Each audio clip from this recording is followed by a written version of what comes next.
Hajar Aswad.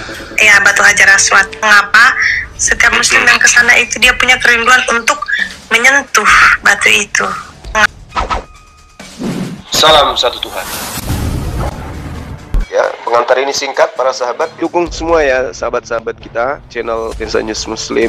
Di like, di subscribe, di share sebanyak mungkin untuk supaya mencegah sahabat-sahabat kita di luar sana tidak terpengaruh terhadap pemurtadan. Hatimu sudah mati.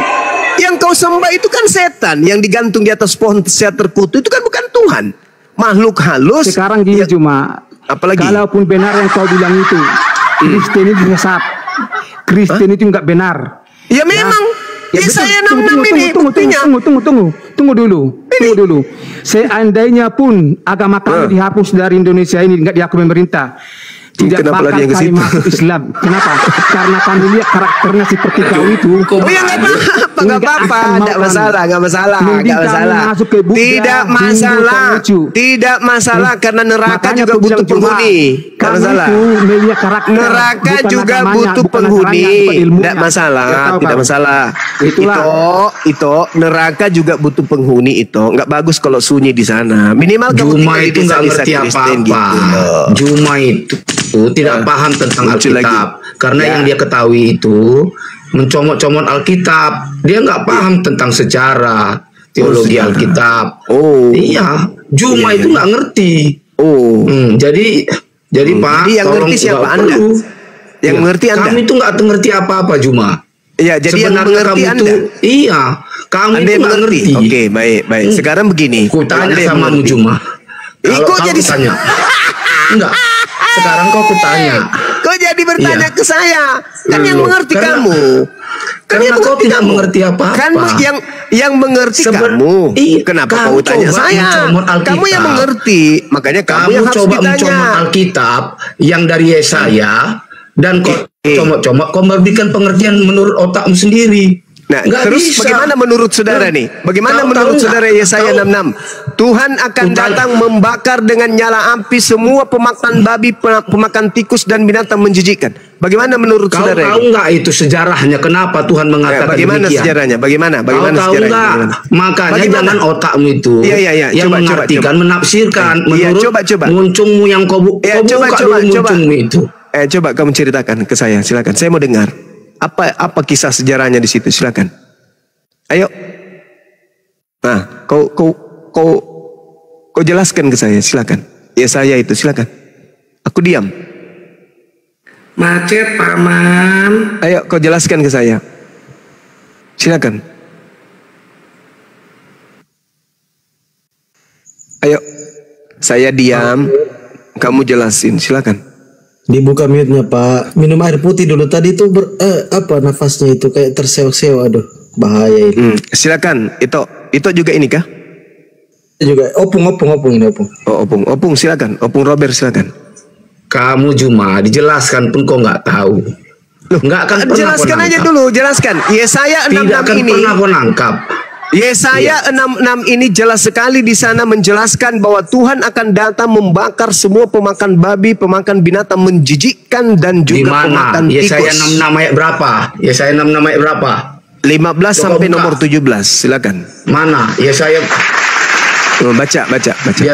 Sebentar. Baca. Yesaya 66 nomor 15 sampai 17.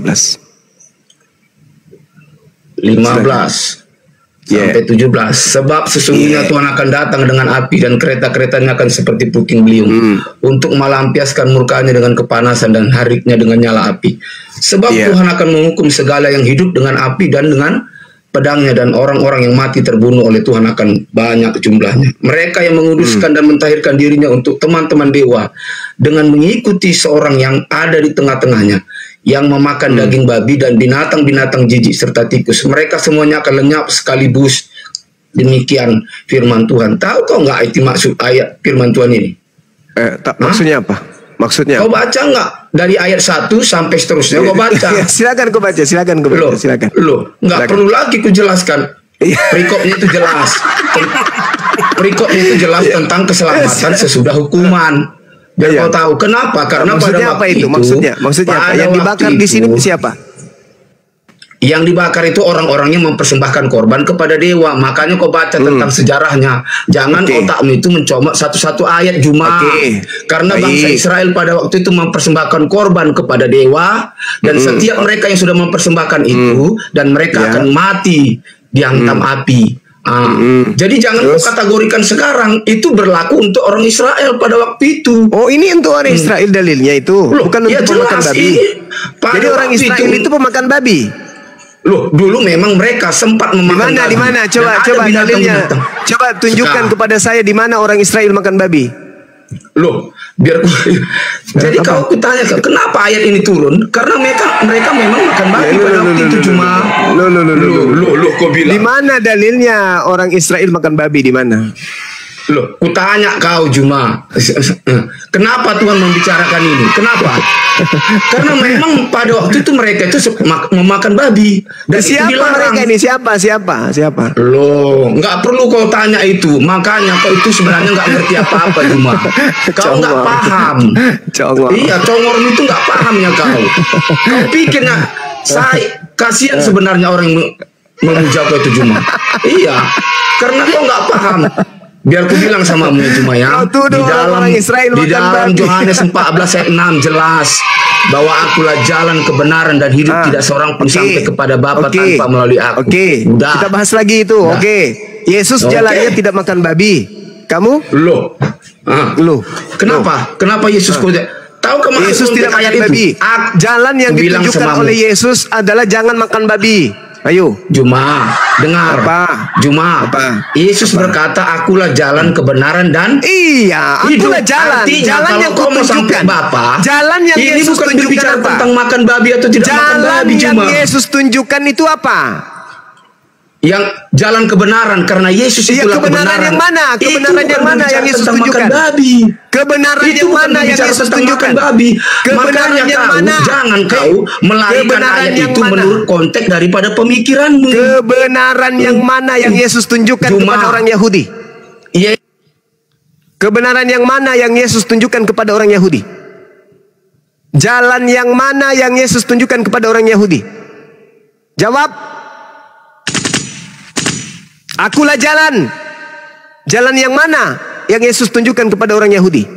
Jangan kau ngarang-ngarang kau. Tidak ada orang Kristen pada saat Yesus mengatakan ini. Nggak ada. Yesus hanya berbicara kepada orang Yahudi, Bani Israel. Dia jalan kebenaran dan hidup Juma. Kutanya sama kau, siapa jalan kebenaranmu? Dia Yesus di situ. Sekarang kutanya sama Yesus bicara jalan kebenaran ini. Jalan kebenaranmu siapa? Kutanya samamu dulu. Siapa yang menjamin hidupmu? Kutanya sama kau. Rasulullah Muhammad SAW jalan hidupku. Mana dalilnya? Mana dalilnya? Dengar sama saya. Dengar sama saya. Sama kau. Mana dalilnya? Dengarkan saya dulu. Tenangkan jiwamu. Dalilmu mana? Tenangkan jiwamu. Tenangkan jiwamu dulu. Tenangkan jiwamu. Pertanyaan saya. Yesus ketika penginjilan dia berbicara kepada orang Yahudi atau kepada orang Kristen? Jawab. Kutanya kau Juma. Di mana alat jalan kebenaran dalam hidup? Kamu turun, kalau kau tidak bisa jawab, kau turun. Bagus. Yesus berbicara, akulah jalan. Kepada siapa Yesus berbicara? Kepada orang Yahudi, Bani Israel, Bani Yakub. Bukan kepada orang Roma. Kalian itu pengikut orang Roma. Agama Katolik pertama kali. Yesus tidak mengenal pemakan babi. Jangankan pemakan babi, orang Kanaan saja yang datang kepadanya untuk minta anaknya disembuhkan, Yesus sebut dengan sebutan anjing. Apalagi ente. Kau kalau bertemu dengan Yesus, kau itu tidak dipanggil anjing lagi. Kau dipanggil apa? Setan. Mana buktinya? Matius 7, nomor 22, nomor 23. Kau tidak disebut anjing, kau disebut apa? Penyesat, pembuat kejahatan. Pembuat kejahatan itu setan. Coba aja kau ketemu Yesus. Praktekkan Matius 7 itu. Kalau kau tidak disebut sebagai setan, jari-jari saya kau potong. Orang-orang Kanaan aja ketemu Yesus. Apa kata Yesus? Tidak patut roti yang disediakan untuk Bani Israel diberikan kepada anjing. Apa kata orang-orang Kanaan ini? Wanita Samaria ini, apa kata dia? Betul Yesus. Tapi bukankah anjing makan sampah yang jatuh dari meja tuannya? Tuh. Apalagi kamu. Orang yang bertemu Yesus aja dibilang anjing. Kalau kamu bukan anjing lagi, monyet. Monyet, setan. Jadi diskusi itu pakai ilmu. Kau tuduh lagi orang Yahudi, orang Israel makan babi. Dasar penyesat. Yesus jalan, betul, jalan untuk Yahudi, bukan jalan untuk Kristen. Yesus itu jalan bagi Bani Israel untuk sampai kepada Elohim, bukan jalan untuk orang Kristen pemakan babi, bukan. Sadarlah kalian. Saya cuma mau pertanyakan soal apa itu yang kalau di Mekah itu ibadah saudara-saudara Muslim itu, kalau ke Mekah kan itu ada batu apa? Haji, Hajar Aswad. Ya, batu Hajar Aswad. Itu kira-kira Bang Suma secara singkat saja sejarahnya bagaimana itu ada berdiri di sana dan mengapa setiap Muslim yang ke sana itu dia punya kerinduan untuk menyentuh batu itu. Iya. Jadi Rasulullah Muhammad SAW kemudian pernah melakukan hal yang sama, menyentuh batu tersebut sehingga ditengok oleh sahabatnya. Jadi ketika berbicara mengenai Hajar Aswad, di dalam Islam itu diceritakan di beberapa riwayat terkait pembangunan Ka'bah oleh Nabi Ibrahim dan juga anaknya Nabi Ismail. Hadis riwayat Tirmizi menyatakan bahwa Hajar Aswad ini adalah batu-batuan dari surga. Batu ini kemudian dibawa oleh malaikat Jibril dari surga dan diberikan kepada Nabi Ibrahim yang sedang menjalankan pembangunan Ka'bah atas perintah Allah. Kemudian, ya seperti itu. Oke, kalau misalnya berdasarkan apa yang disampaikan Bang Suma bahwa batu-batu itu dibawa oleh malaikat Jibril kepada Nabi Ibrahim, kalau dalam Kristen kami sebut Abraham, untuk membangun sebuah Baitullah, Ka'bah di sana, Ka'bah di sana. Artinya itu tidak bisa terlepas dari sejarah kepercayaan orang-orang Yahudi yang mengimani Taurat, kan? Dia juga mengimani bahwa Abraham itu adalah nabi terdahulu mereka, nabi nenek moyang mereka. Jadi kepemilikan untuk batu aduh susah sekali saya bilang. Hajar Aswad. Hajar Aswad itu apakah juga diklaim oleh orang-orang Yahudi bahwa itu juga bagian dari mereka atau hanya diklaim oleh orang Muslim? Karena kalau dilihat dari penjelasan Bang Suma bilang tadi itu pemberian malaikat Jibril kepada Ibrahim dalam Ya, jadi kalau kita lihat sejarah dan hadits juga, Nabi Ibrahim bersama dengan anaknya Nabi Ismail yang ke Mekah.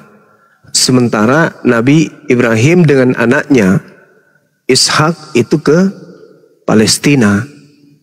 Jadi masing-masing anak ini diberikan warisan. Satu yang ke Palestina, satu yang ke Mekah. Nah, Ishak juga ada batu tugu buat dia, yang kami sebut dengan Masjidil Aqsa. Sedangkan orang-orang Yahudi menyebutnya dengan tembok ratapan. Situ juga ada batu. Nah, sedangkan di Mekah itu ada Hajar Aswad ini yang kami imani. Karena memang kalau kita lihat di dalam kitabnya orang Yahudi, misalnya di Yehezkiel 28 nomor 13, di situ dikatakan begini, engkau di Taman Eden, yaitu Taman Elohim, penuh segala batu permata yang berharga, yaspis merah, krisolit, yaspis hijau, permata pirus, krispars, dan nefrit, lasurit, batu dara, dan seterusnya. Jadi surga itu yang banyak batu-batuan. Sedang diterangkan kemudian di dalam hadis Rasulullah yang diceritakan kemudian Tirmizi, itu adalah batu dari surga yang diberikan kepada Abraham sebagai cenderamata untuk Nabi Ismail, gitu. Oke. Terima kasih Bang Suma, jelas ya data sejarahnya. Terus yang saya pertanyakan tadi, mengapa saudara Muslim itu biasanya sampai berdesak-desakan untuk menyentuh menyentuh batu itu? Apa makna teologinya di sana, Bang Suma? Oke, jadi gini, umat Alaihi Wasallam itu diberitakan di dalam Al-Quran, Kul in kuntum tuhibbunallaha fattabi'uni yuhibbukumullah wa yaghfir lakum dzunubakum wallahu ghafurur rahim. Jadi Allah mengatakan, katakanlah wahai Nabi Muhammad, jika mereka kemudian menginginkan keselamatan, ingin dosa-dosanya dihapuskan, dan ingin kemudian dia dicintai oleh pencipta langit, ajarlah melakukan apa yang kamu lakukan. Fattabi'uni. Nah, sedangkan Nabi Muhammad SAW di dalam Al-Quran surah Al-Jumu'ah ayat 2, Allah menerangkan bahwa kedatangan kan umatnya, wa yuzakkihim huwallazi ba'atsa fil ummiyina rasulan minhum yatlu alaihim ayatihi wa yuzakkihim. Jadi Nabi Muhammad itu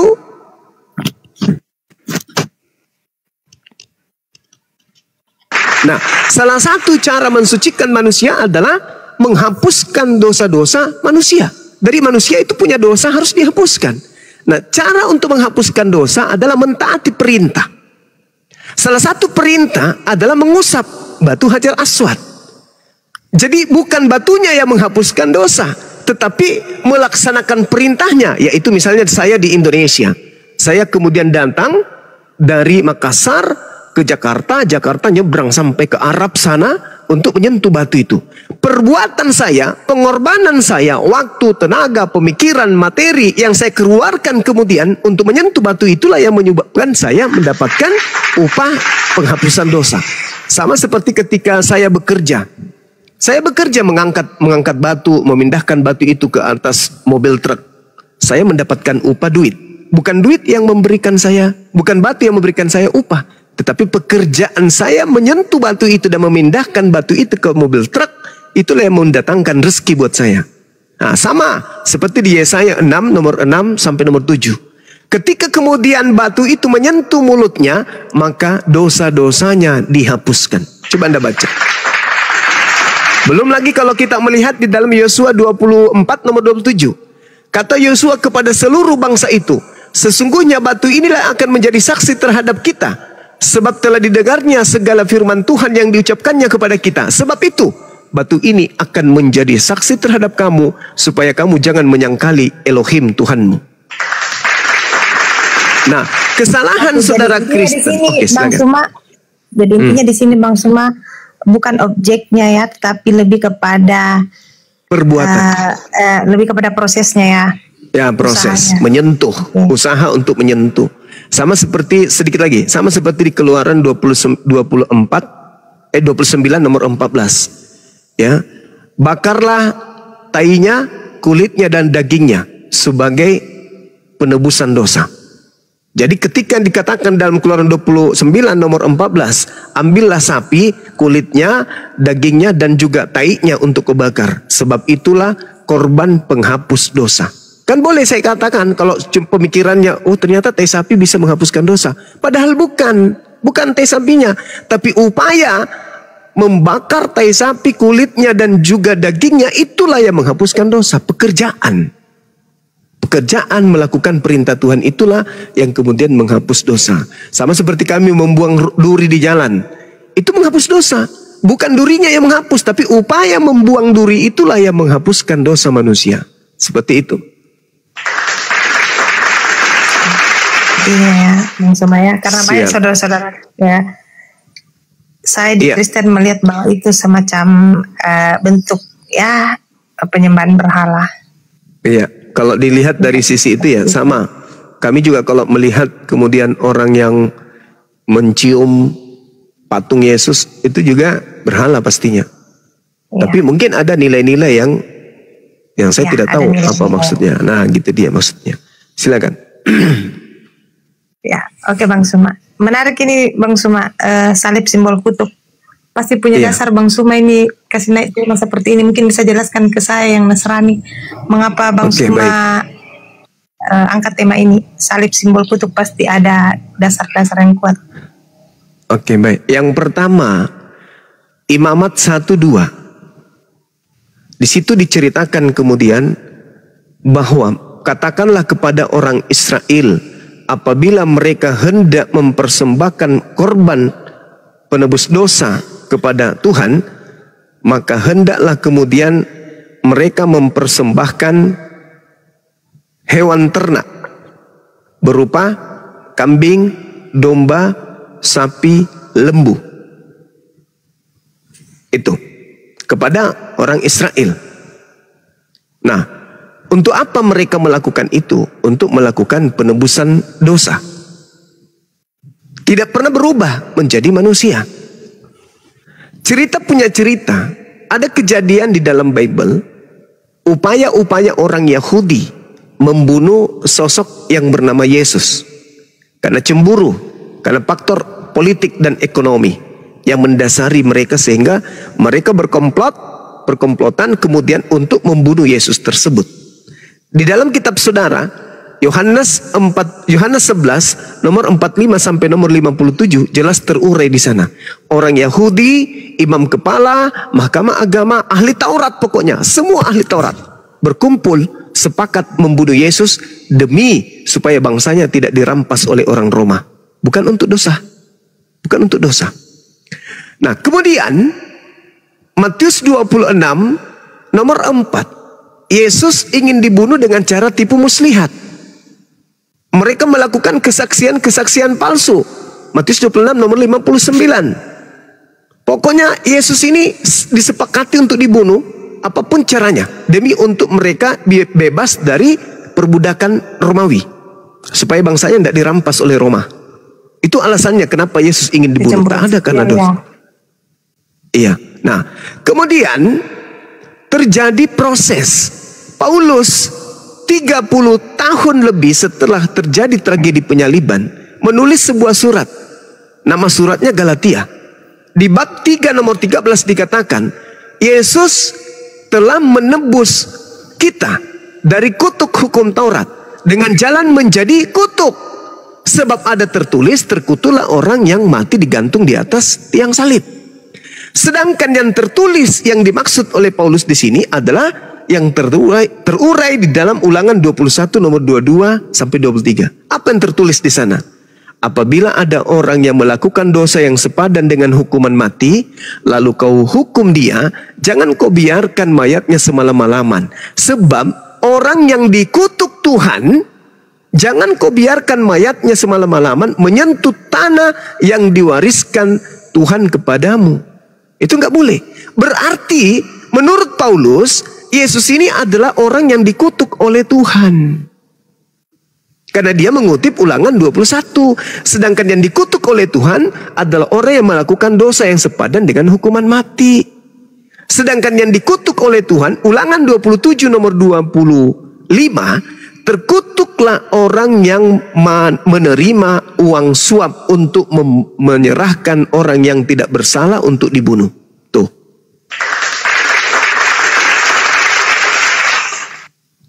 Berarti salib ini apa? Simbol kutuk. Karena Paulus sendiri mengatakan, Yesus telah menebus kita dari hukum Taurat dengan jalan menjadi kutuk. Jadi Yesus itu di atas salib itu kutuk dia menjadi kutuk. Dan Ulangan 21 nomor 22-23, salib itu simbol kutukan Tuhan. Oleh saudara Kristen kemudian justru salib dijadikan sebagai simbol keselamatan. Jadi kebalik. Tuhan menyalib orang karena orang itu dikutuk. Ulangan 21 nomor 22-23. Paulus mengiyakan. Galatia 3 nomor 13. Yesus dengan jalan menjadi kutuk. Berarti salib itu kutuk. Kenapa kutuk dijadikan simbol keselamatan? Itu loh, silakan.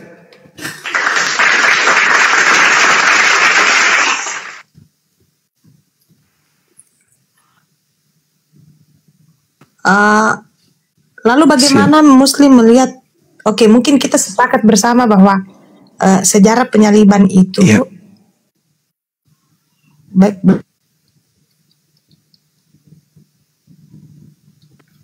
ini agak nge-lag kayaknya. Istilahnya penjahat kelas kakap, di atasnya lagi penjahat ya. Saya bahasakan sederhana seperti itu Bang Suma.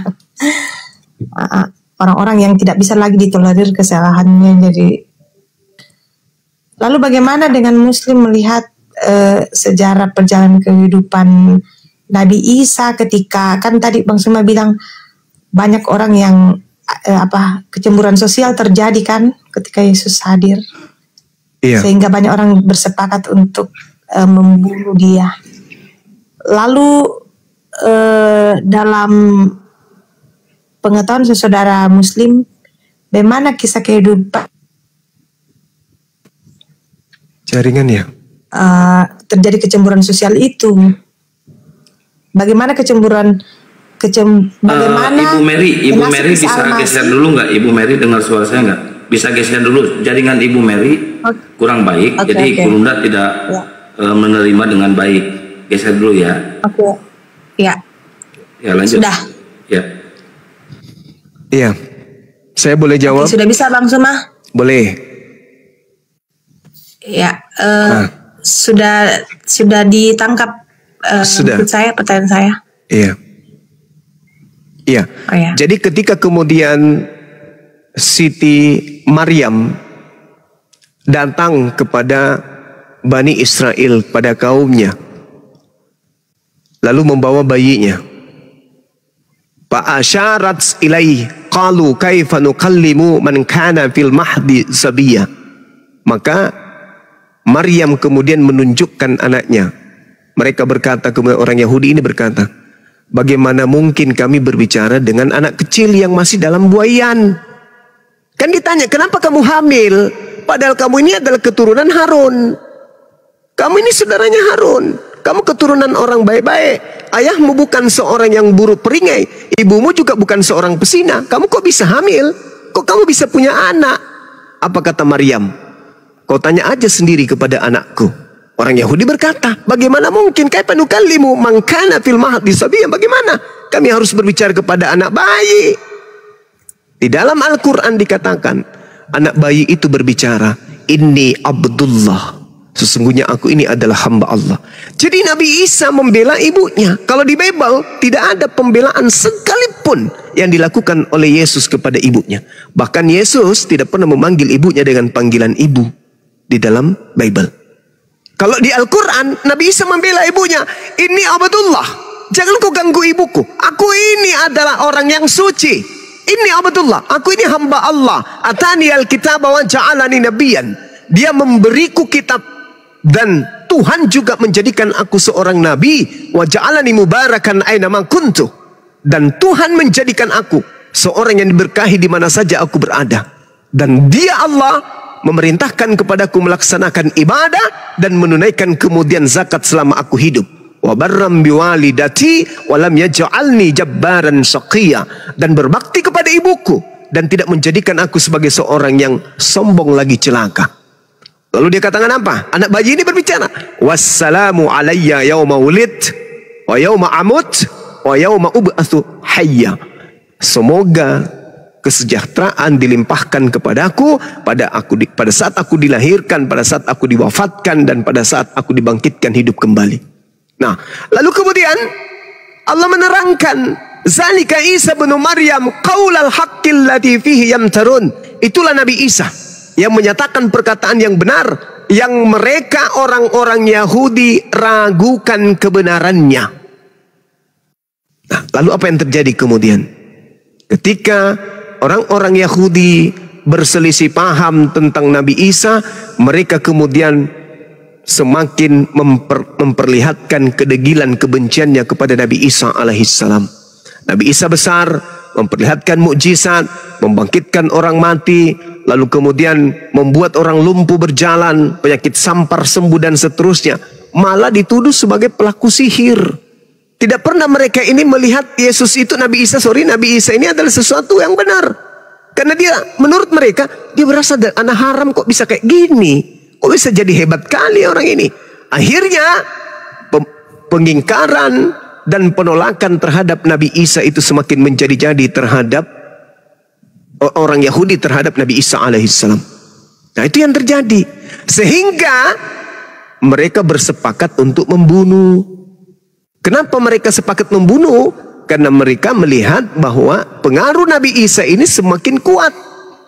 Dan kalau Nabi Isa semakin kuat pengaruhnya, maka orang-orang di luar daripada mereka akan datang merampas tempat mereka. Apa yang terjadi? Kesepakatan mereka membunuh Nabi Isa. Tapi Allah kemudian menyelamatkan Nabi Isa alaihissalam. Tidak jadi dibunuh. Jadi yang dibunuh itu adalah penggantinya. Selesai cerita. Nabi Isa kami tidak dibunuh, tapi diangkat oleh Allah. Yang mati, yang disalib adalah pengganti dari Nabi Isa alaihissalam. Nah, yang menarik di sini, saudaraku, yang menarik, ternyata di dalam Bible yang mati digantung itu adalah orang yang dikutuk oleh Tuhan. Sedangkan kalau saya tanya nih orang Kristen, mau lulusan apapun dia, pastor, pendeta, aku tanya, Pak Pendeta, tolong tunjukkan kepada saya, apa dosa Yesus sampai dia harus dikutuk oleh Tuhan? Kata mereka, tak ada dosanya. Loh, kalau begitu bukan dia yang mati di atas tiang salib. Karena yang mati digantung di tiang salib adalah orang yang dikutuk oleh Elohim. Karena orang ini melakukan dosa. Oh, tidak ada dosanya Bang Suma. Lalu, dosa-dosa kami lah yang ditanggungnya. Wah, nggak nyambung. Dalil di Bible mengatakan orang yang digantung ini adalah orang yang dikutuk oleh Elohim karena orang ini telah melakukan dosa yang sepadan dengan hukuman mati. Paulus memberikan petunjuk itu. Sebab ada tertulis, terkutuklah orang yang digantung di atas tiang salib. Ada tertulis. Di mana tertulis? Ulangan 21. Ternyata di Ulangan 21 yang dikutuk di situ adalah orang yang melakukan dosa yang sepadan dengan hukuman mati. Nah, orang yang dikutuk, sedangkan yang dikutuk menurut Ulangan 27 nomor 25 adalah orang yang menerima suap untuk menyerahkan orang benar agar dibunuh. Sedangkan di tradisi Kristen yang menerima suap adalah Yudas. Kira-kira ada gambaran tidak Bang Suma, siapa itu orang yang menurut ini, kita berbicara menurut versi Islam, yang menggantikan Isa, karena kan terjadi kecemburuan sosial singkatnya seperti itu, lalu Nabi Isa diselamatkan oleh Allah, diangkat ke sorga, dan penggantinya lah. Kira-kira ada bayangan dalam Muslim, kira-kira siapa yang menggantikan orang itu? Kalau di Islam dikatakan wa ma qataluhu. Ada data jelasnya begitu? Tidak dijelaskan siapa yang menggantikan. Akan tetapi yang menggantikan Nabi Isa itu dituduh dengan tuduhan yang hanya mengikuti persangkaan belaka. Mereka tidak yakin tentang siapa yang dibunuh ini. Mereka tidak yakin. Makanya coba Anda lihat di dalam Kisah Para Rasul 25 nomor 19. Mereka berselisih paham tentang seseorang yang bernama Yesus.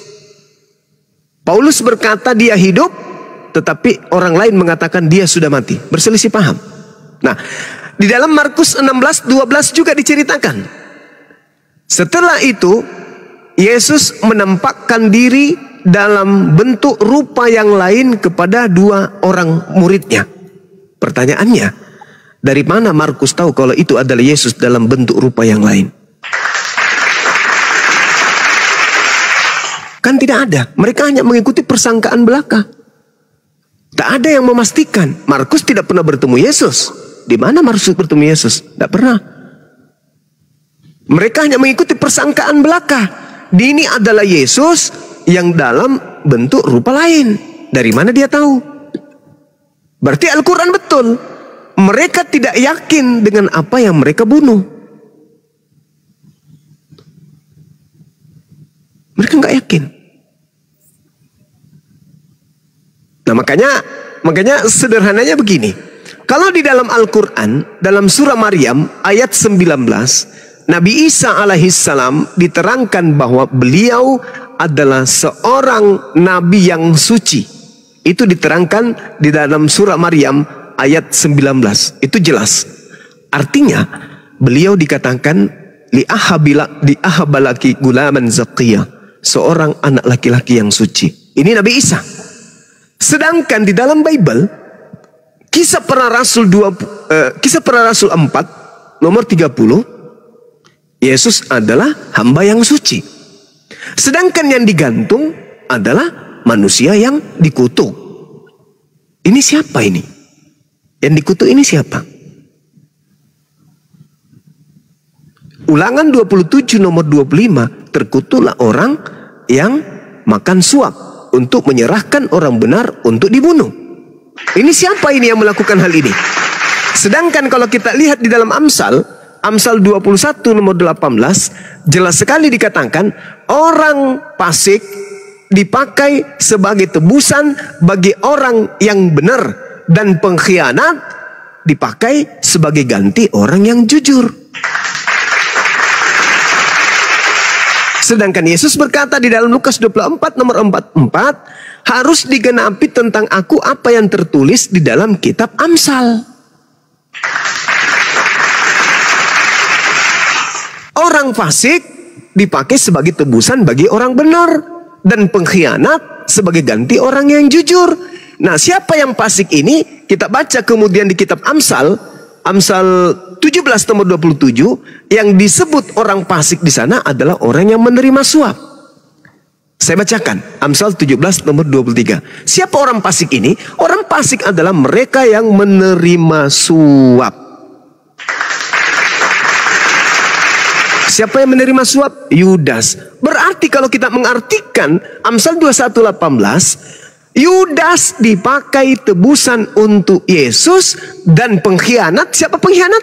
Yudas. Yudas dipakai ganti sebagai tebusan kepada Yesus. Karena Yesus berkata di dalam Lukas 24 nomor 44, harus digenapi tentang aku apa yang tertulis di dalam kitab Amsal.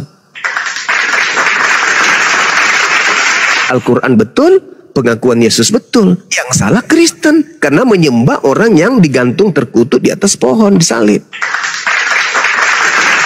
Makanya coba saudara saya ini, coba Anda baca di dalam Matius 7 nomor 22-23. Pada hari terakhir nanti banyak orang memanggil aku Tuhan. Bukankah kami bernubuat pakai namamu Yesus, bermujizat pakai namamu Yesus, mengusir setan pakai namamu Yesus? Oke, apa kata Yesus? Saya potong. Silakan. Silakan. Saya potong Bang Suma, maaf. Aku tidak akan mengenal engkau. Maksud di situ Bang Suma, dalam konteks itu kan ini ayat juga yang sering dipakai oleh apologet Islam untuk menjelaskan. Iya. Saya menerima penjelasan yang tadi itu sangat sinkron. Oke. Saya mencoba menarik benang merahnya. Saya menyimak secara mendalam, dan saya ini walaupun kita tidak bisa langsung mengklaim, tetapi ini dari penjelasan Amsal ke apa yang dikatakan oleh Yesus itu memang mendekati dengan Yudas, ya, mendekati dengan Yudas, karena pada saat itu hanya Yudas lah yang menerima suap, itu mendekati. Tapi kita juga tidak bisa mengklaim apakah itu betul-betul Yudas. Nah, soal yang Bang Suma menjelaskan ke saya tentang ini pemahaman iman saya, itu adalah konteks di mana memang Tuhan berteriak, bukan orang yang ibadah tiap hari di gereja. Orang yang ibadah ini dalam konteks iman Kristen, bukan orang yang tiap hari ibadah di gereja yang berteriak Tuhan, Tuhan aku mengenal engkau, atau orang yang mengatakan saya beriman, tetapi adalah orang yang melakukan kehendak. Jadi ini lebih kepada konteks Yesus mau katakan berbuat kasih lah, jangan banyak ngoceh bilang saya percaya dia tapi tidak ada perbuatan baiknya.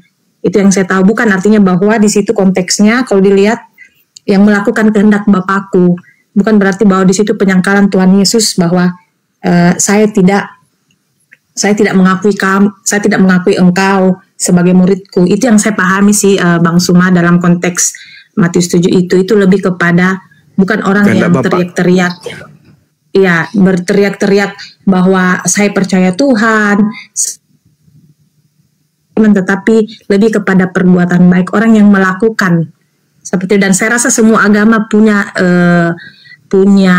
hal yang sama ya Bang Suma, bahwa bukan hanya kita katakan kita Islam atau kita Buddha, kita Hindu, kita Konghucu, tetapi orang yang melakukan kebaikan. Saya lebih kepada itu sih Bang Suma.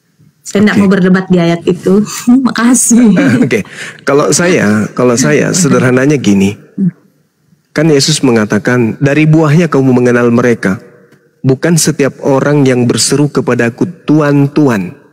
Artinya mendudukkan Yesus ini sebagai orang yang duduk di tempat yang istimewa. Bahkan Kristen mengistimewakannya menjadi Tuhan. Akan masuk ke dalam kerajaan surga. Melainkan dia yang melakukan kehendak Bapakku yang ada di surga. Nah, pertanyaan saya. Kehendak Bapa itu menyembah Yesus? Atau kehendak Bapa menyalib Yesus? Itu tertulis di mana? Di dalam Keluaran 23 nomor 7 nomor 8. Jangan kau membunuh orang yang tidak bersalah. Jangan kau membunuh orang yang benar. Itu kehendak Bapa. Amsal 6 nomor 16. 6 perkara yang dibenci oleh Tuhan, bahkan 7 kekejian di dalam hatinya, yaitu menumpahkan darah orang yang tidak bersalah. Menumpahkan darah Yesus yang tidak bersalah itu adalah kekejian. Itu hal yang dibenci. Berarti Bapak berkehendak jangan bunuh Yesus. Keluaran 23 ini nomor 7 nomor 8. Jangan membunuh orang yang tidak bersalah. Jangan. Itu kehendak Bapak. Dan kalau secara garis besar, ya, kehendak Bapak ini ibadah Minggu atau ibadah Sabtu. Kehendak Bapak makan babi atau jangan makan babi. Kehendak Bapak masuk ke sinagoge atau masuk ke gereja. Kehendak Bapak ini nyembah Yesus atau menyembah Bapak yang di surga. Semua dilanggar. Makanya Yesus mengatakan, enyahlah daripada aku. Setuju di situ. Kehendak Bapak dalam Matius konteks 7 ini, kalau kehendak Bapak dari seluruh Bible kan besar lagi maknanya Bang Suma, tapi maksudnya kehendak Bapak dalam konteks Matius 7 ini itu lebih kepada orang-orang Farisi yang merasa bahwa dialah ahli Taurat, dialah yang paling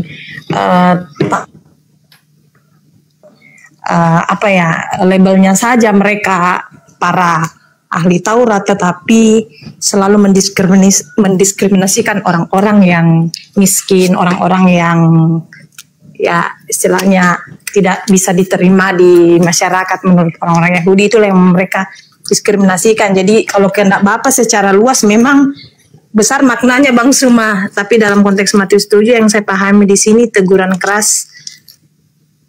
Oke. Yahudi yang mengklaim dirinya serba tahu tentang Taurat tetapi tidak melakukan kehendak Bapa. Itu Bang Suma. Gurunda izin, assalamualaikum warahmatullahi wabarakatuh, Gurunda dan guru-guru yang lain. Waalaikumsalam warahmatullahi wabarakatuh. Di bawah ada Daeng Handi mau naik, moderator dinaikkan dulu ya. Fadol Gurunda, mohon maaf lanjut. Di Matius 7 ini Yesus sedang berbicara dengan orang Yahudi, murid-muridnya, bukan dengan orang Kristen, bukan juga dengan orang Islam. Nah, dalam pemahaman orang Yahudi, kehendak Bapa itu menghakimi, karena di situ kan konteksnya. Ya, orang Yahudi paham kehendak Bapa itu di mana? Perjanjian Lama atau Perjanjian Baru? Kalau kehendak Bapak? Perjanjian Lama. Perjanjian Lama berarti yang dimaksud di sini adalah bukan setiap orang yang berseru kepadaku, melainkan dia yang melakukan hukum Taurat. Yang melakukan hukum Taurat inilah yang dikenali oleh Yesus. Muncul Kristen ikut-ikutan yang bukan penganut Taurat, manggil Yesus Tuhan, bermujizat pakai namanya. Sehingga Yesus mengatakan pada hari terakhir nanti, aku akan mengatakan kepada mereka, enyahlah daripadaku, aku tidak mengenal kalian, kalian pembuat kejahatan. Kenapa? Karena mereka ini bukan melakukan kehendak Bapa. Kehendak Bapa itu adalah melakukan hukum Taurat. Makanya di dalam Matius 23, nomor 1, nomor 2, nomor 3, Yesus berkata apa?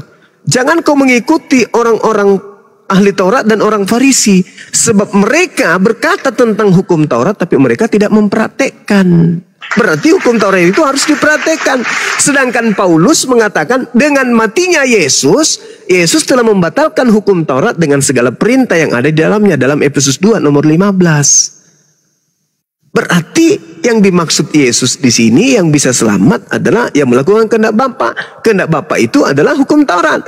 Makanya dalam Ulangan 4, apa kata Tuhan di sana? Jangan kau menambahi, jangan kau mengurangi firman yang kusampaikan kepadamu.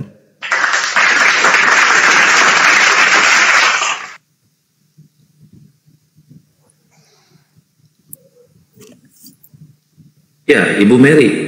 Iya Pak. Lagi menyimak, lagi loading.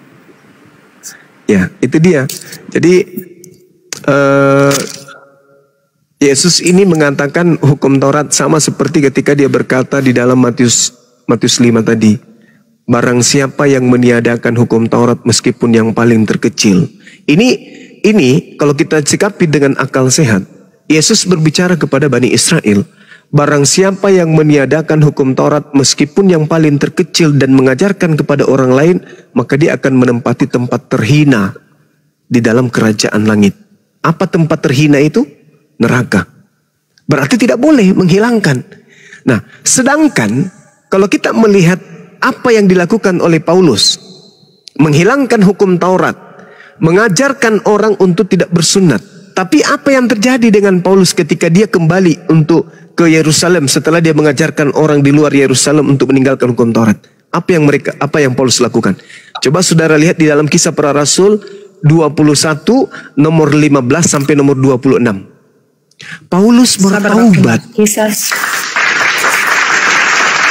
Coba Kisah Para Rasul 21 nomor 15 sampai nomor 26. Paulus bertaubat dari mengajarkan ajaran Kristen.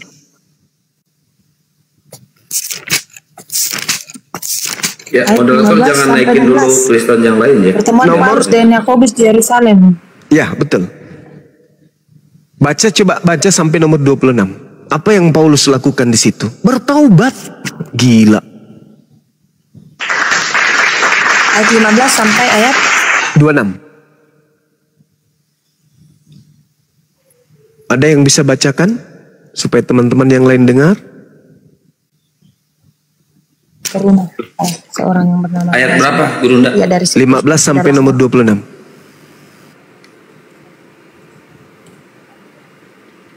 Coba teman-teman yang lain dibacakan biar saudari kita ini dengarkan. Bagus kalau didengar. Hei. Surat berapa, Guru Nda? Kisah Para Rasul 21.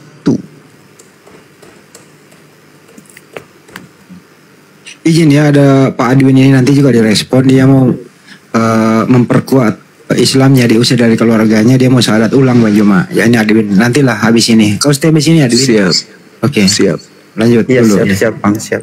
Kisah Para Rasul 12 21. Alamak, gimana?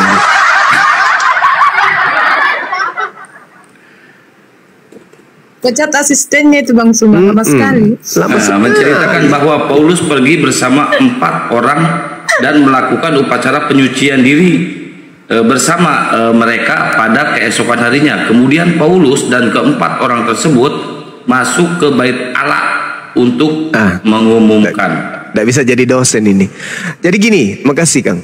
Sesudah beberapa hari lamanya tinggal di Kaisarea, berkemaslah kami lalu berangkat ke Yerusalem. Bersama-sama dengan kami turut juga beberapa murid dari Kaisarea. Mereka membawa kami ke rumah seorang yang bernama Manason, dia dari Siprus.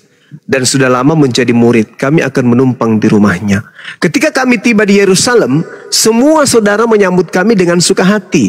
Pada keesokan harinya pergilah Paulus bersama-sama dengan kami mengunjungi Yakobus, semua penatua telah hadir di situ. Paulus memberi salam kepada mereka, lalu menceritakan dengan terperinci apa yang dilakukan oleh Tuhan di antara bangsa-bangsa lain oleh pelayanannya.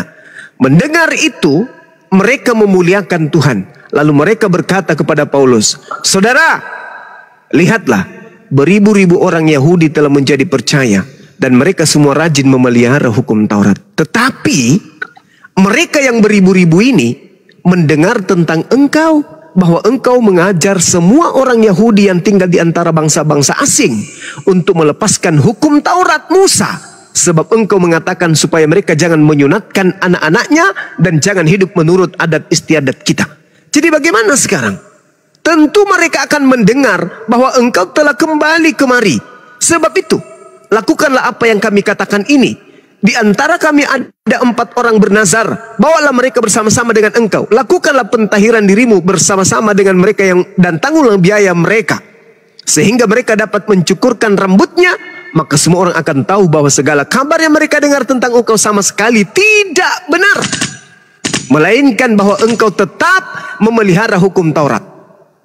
Tetapi mengenai bangsa-bangsa lain yang telah menjadi percaya, sudah kami tuliskan keputusan-keputusan kami, yaitu mereka harus menjauhkan diri dari makanan yang dipersembahkan kepada berhala, dari darah, dari daging binatang mati dicekik, dan percabulan. Pada hari berikutnya, apa yang terjadi?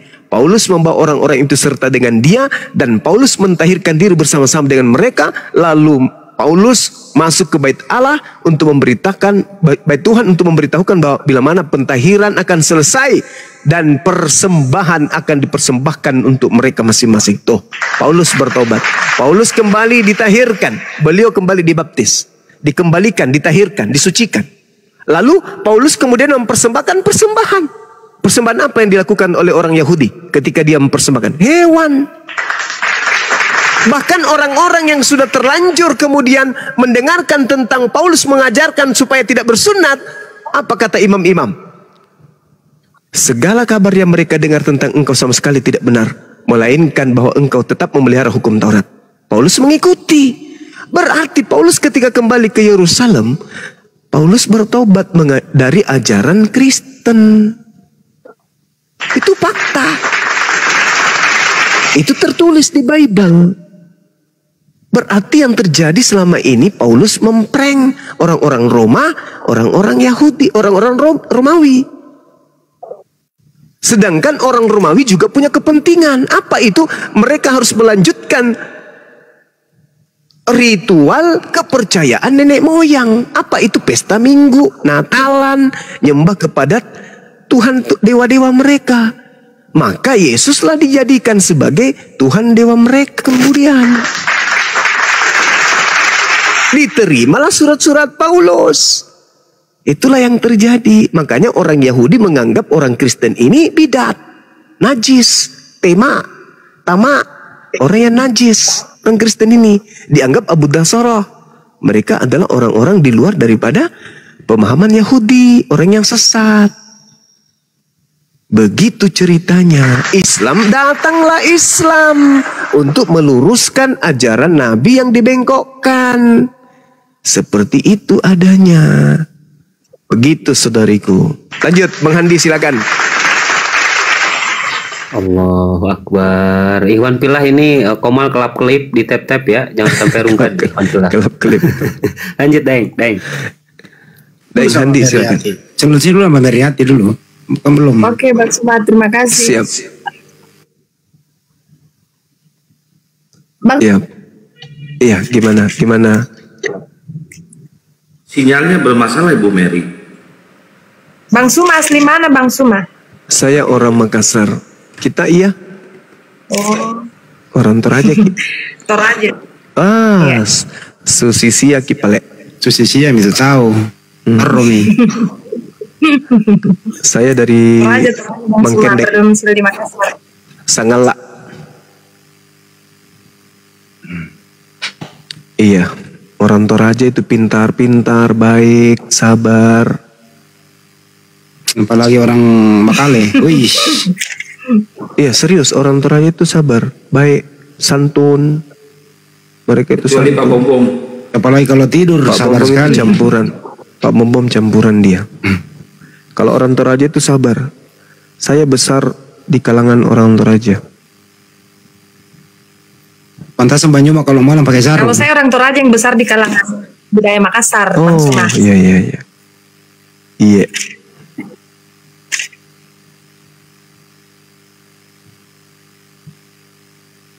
Meriati ini masih Kristen kah? Kristen. Katolik berarti ya? Kristen Protestan. Oh Protestan. Iya. Nggak ada rencana Meriati? Ada rencana nggak? Rencana apa ini Bang? Rencana menikah. Pasti ada lah. Rencana. Ya lanjut bertanya lagi Bu Mary. Silakan keluarin semua unek-uneknya.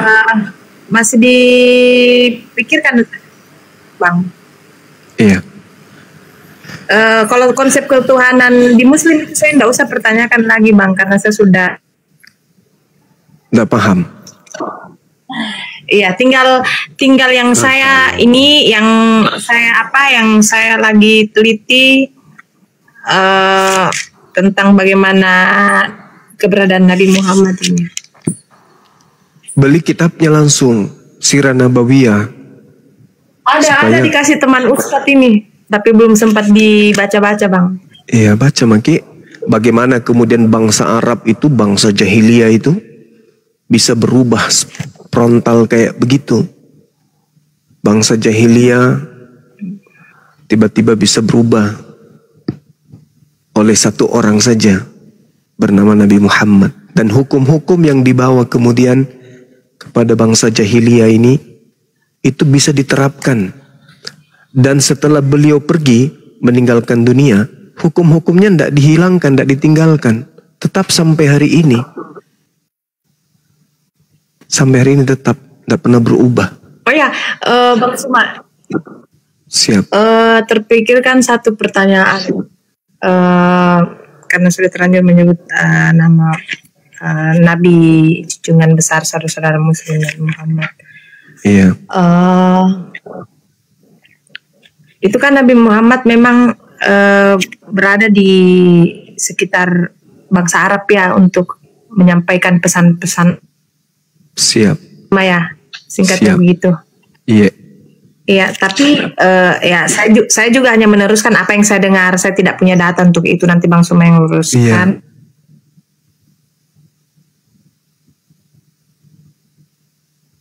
Bagaimana? Sinyalnya itu Gurunda. Terlalu kasar kalau dibilang buta huruf, tapi maksudnya dalam mungkin membukukan mungkin ya sehingga bukan beliau langsung yang menuliskan Al-Quran ini menurut penjelasan teman-teman secara singkat, tetapi sahabat-sahabatnya, karena beliau punya sahabat-sahabat. Apa itu benar, Bang Suma? Iya, jadi sebenarnya pada zaman Rasulullah Al-Quran itu sudah berbentuk mushaf.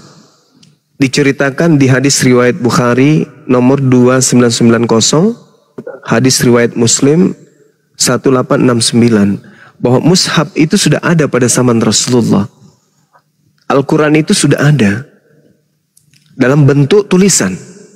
Nah, sehingga Rasulullah mengatakan apa di dalam Al-Quran? Khuzu Al-Quran min arba'ah. Ambillah Al-Quran dari 4 orang sahabatku. Abdullah bin Mas'ud, Salim Mu'az bin Jabal, dan Ubay bin Ka'ab.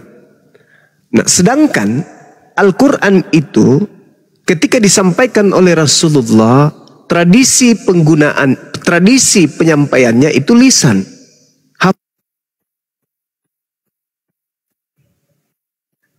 Aduh, kena report. Kena lagi. Kena report, Bang Suma. Astaga. Aduh. Oke, Digaspol dulu tap-tap layarnya teman-teman. Mungkin bisa membantu Bang Suma menjelaskan. Ya, biar nggak bias, biar Gurunda aja, Bang Juma aja yang menjelaskannya, Bu ya. Sabar dulu ya. Nanti naik lagi dia, akunnya banyak, ada 334.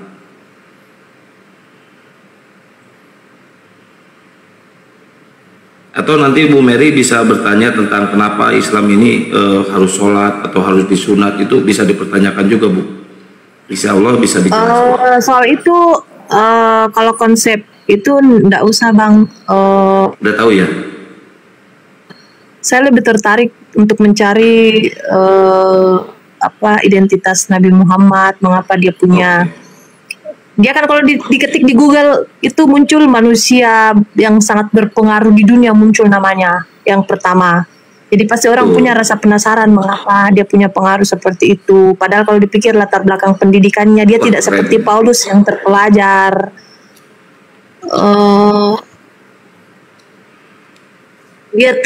Dia dapatkan, tetapi kenapa bisa dia mengingat begitu? Maksudnya secara manusia begini kan Pak, hitung-hitungnya saya begini. Pesan yang kita dengar hari ini 2 jam kemudian ketika kita mau teruskan ke orang lain itu belum tentu bisa sama titik komanya begitu. Nah, Nabi Muhammad kan juga adalah manusia yang sama seperti kita. punya mata dua, telinga dua, pikiran seperti itu. Tetapi kalau saya seorang yang bukan muslim mempertanyakan itu, kenapa bisa terbukukan Al-Quran, pesan-pesan Allah itu secara detail, sedangkan dia punya keterbatasan. Dan wajarlah juga misalnya kalau ada orang-orang non-muslim yang katakan, tidakkah itu buatan karangan-karangan tulisan sahabat-sahabatnya pada saat itu, bisa jadi ada tambahan atau ada yang dikurangi. Ini pikiran saya sebagai itu, makanya saya mau penjelasan. Begini punya kemampuan seperti bagaimana. Ya, mungkin tadi yang jawaban yang tadi biar dilanjutkan sama Gurunda Zuma, benar kata Akhi Kian Santang, biar tidak bias. Tapi sedikit Mbak Meria ya. Sebenarnya sudah menunggu Gurunda dan Gurunda sudah datang. Lanjut Gurunda, tafadhol. Oke, baik. Iya. Jadi kalau dalam pengajaran Quran sahabat dari Rasulullah itu ada yang disebut ijazah ardan wasimaan. Apa itu? Ijazah setoran dan semaan. Jadi praktiknya adalah seorang guru membaca ayat suci Al-Quran, murid mendengarkan dengan seksama. Setelah sang guru selesai membaca, murid membaca ulang yang dibaca oleh gurunya. Nah, ketika ada kesalahan, maka pasti akan diluruskan. Al-Quran diwahyukan selama 22 tahun kurang lebih. Waktu yang sangat cukup kemudian untuk menghafalkan Al-Quran. Dan yang menghafal itu bukan cuma 1-2 orang. Hampir seluruh sahabat. Sedangkan hari ini anak-anak Islam bukan sahabat Rasulullah. Bisa menghafal Quran, ada yang 3 tahun. Bisa menghafal sampai 30 juz. Apalagi mereka orang-orang Arab, orang-orang cerdas. Jadi tidak ada keraguan kemudian, karena ketika ayat suci Al-Quran itu keliru, pasti kemudian orang akan tahu, dunia akan bergemuruh. Contoh, ada nggak yang bisa baca Quran di sini? Sembarang, baca Quran ayat apa saja atau surat apa saja. Insya Allah saya akan tahu kalau itu hurufnya salah, makhrajnya salah, keliru, cara bacanya pun saya ngerti. Artinya apa? Tidaklah mungkin Rasulullah membiarkan sahabatnya salah di dalam mengajarkan Al-Quran.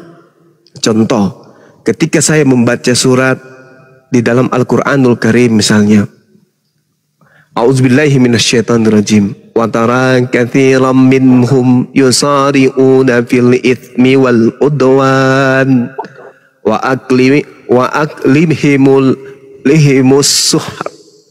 Salah begitu pasti ditegur. Kalau ada keliru pasti ditahu. Salah huruf saja, salah bacaan pasti bergemuruh dunia ini.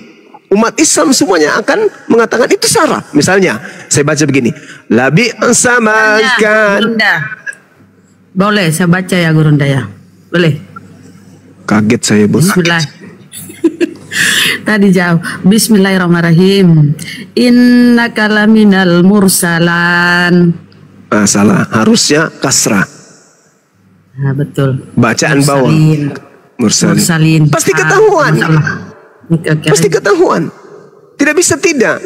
Makanya Al-Quran itu dikatakan inna nahnu nazzalna dzikra wa inna lahu lahafizun. Aku Tuhan yang mewahyukan Al-Quran dan aku juga yang akan menjaganya. Makanya tidak bisa keliru. Mau sampai kapanpun upaya-upaya untuk merubah Quran, dunia akan bergemuruh. Tidak akan pernah bisa. Apalagi zaman Rasulullah.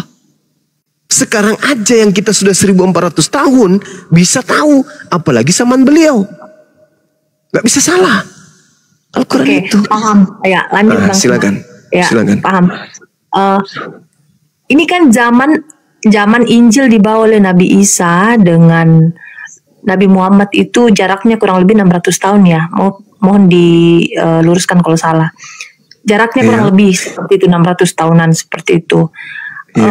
Dan di Al-Quran ada begitu banyak sekali ada di Bible. Baik itu dalam konteks perjanjian lama maupun gimana di Al-Quran di Al-Quran ada begitu banyak cerita-cerita yang hampir sama dengan yang ada di kitab Taurat ya, perjanjian lama maupun perjanjian baru. Iya. Nah, teman saya biasa bilang begini, kalau kamu beli buku, dianalogikan begini, kalau kamu beli buku, kamu mau cetakan yang pasti orang selalu mau bilang cetakan yang terbaru seperti itu. Nah, lalu kalau memang kita mau cetakan terbaru, pasti ada patronnya, ada ukurannya, ada istilahnya sumber utama yang dipakai untuk membuat cetakan buku baru seperti itu. Nah, sehingga banyak teman-teman Kristen yang bilang begini. Ini ya teman-teman Kristen yang bilang begini, Bang Suma. Siap. Copy paste karena kenapa banyak tentang Taurat, Perjanjian Lama, terus Injil dan lain sebagainya itu hampir sama semua ceritanya di Al-Quran. Berarti ini dikopas ya seperti itu. Nah, sedangkan penjelasan dari saudara-saudara kita yang Muslim, mereka ya saya sederhanakan, mereka katakan menyempurnakan seperti itu melalui pewahyuan kepada Nabi Muhammad. Oke. Nah, itu pandangan Bang Suma itu bagaimana? Oke, baik. Jadi kalau kita melihat nih, bagaimana Lukas, Markus, Matius, dan penulis Yohanes menceritakan tentang Paulus, tentang Yesus. Mereka nggak sesaman dengan Yesus. Penulisan mereka ada yang ditulis tahun 53, ada yang ditulis 64, dan seterusnya. Nggak ada yang ditulis pada zaman Yesus. Artinya mereka menuliskan berdasarkan berita-berita yang mereka lakukan penyelidikan. Menyalin dari penulis yang lain. Atau melakukan penyelidikan atau mendengarkan kesaksian-kesaksian orang. Sedangkan baginda Rasul Muhammad SAW tidak bisa bahasa Ibrani, tidak bisa bahasa Aram, tidak bisa bahasa Yunani, bahkan membaca pun beliau tidak bisa. Lalu dari mana beliau ini mendapatkan kemudian upaya-upaya untuk membaca dan menjelaskan tentang Taurat? Tidak. Allah Subhanahu wa taala menjelaskan di dalam Al-Qur'an. Wa min qablihi kitabu Musa imama wa rahmah wa hadza kitabu musaddiqul lisanan arabiyya liyunziral ladina zalamu wa busyra lil muhsinin. Dan sebelum Al-Qur'an kata Allah, wahai Nabiku Muhammad, telah ada kitab Musa sebagai petunjuk dan rahmat. Dan Al-Qur'an ini adalah kitab yang membenarkannya dalam bahasa Arab untuk memberi peringatan kepada orang-orang yang zalim dan memberi kabar gembira kepada orang-orang yang berbuat baik. Jadi Al-Quran, wahyu Allah yang maha melihat, maha mendengar, yang menyaksikan tentang Tauratnya, yang menyaksikan tentang Injilnya, yang datang kepada nabinya terdahulu, keadaannya disampaikan kemudian kepada Rasulullah dalam menggunakan bahasa Arab. Makanya di dalam Al-Quran, di dalam surah Al-Ma'idah, ketika Nabi Muhammad menerima Al-Quran, apa kata Allah? Ya ahlal kitab, qad ja'akum rasuluna yubayyinu lakum katsiran mimma kuntum tukhfuna minal kitab wa ya'funa an katsir. Qad ja'akum minallah nur wa kitabum mubin.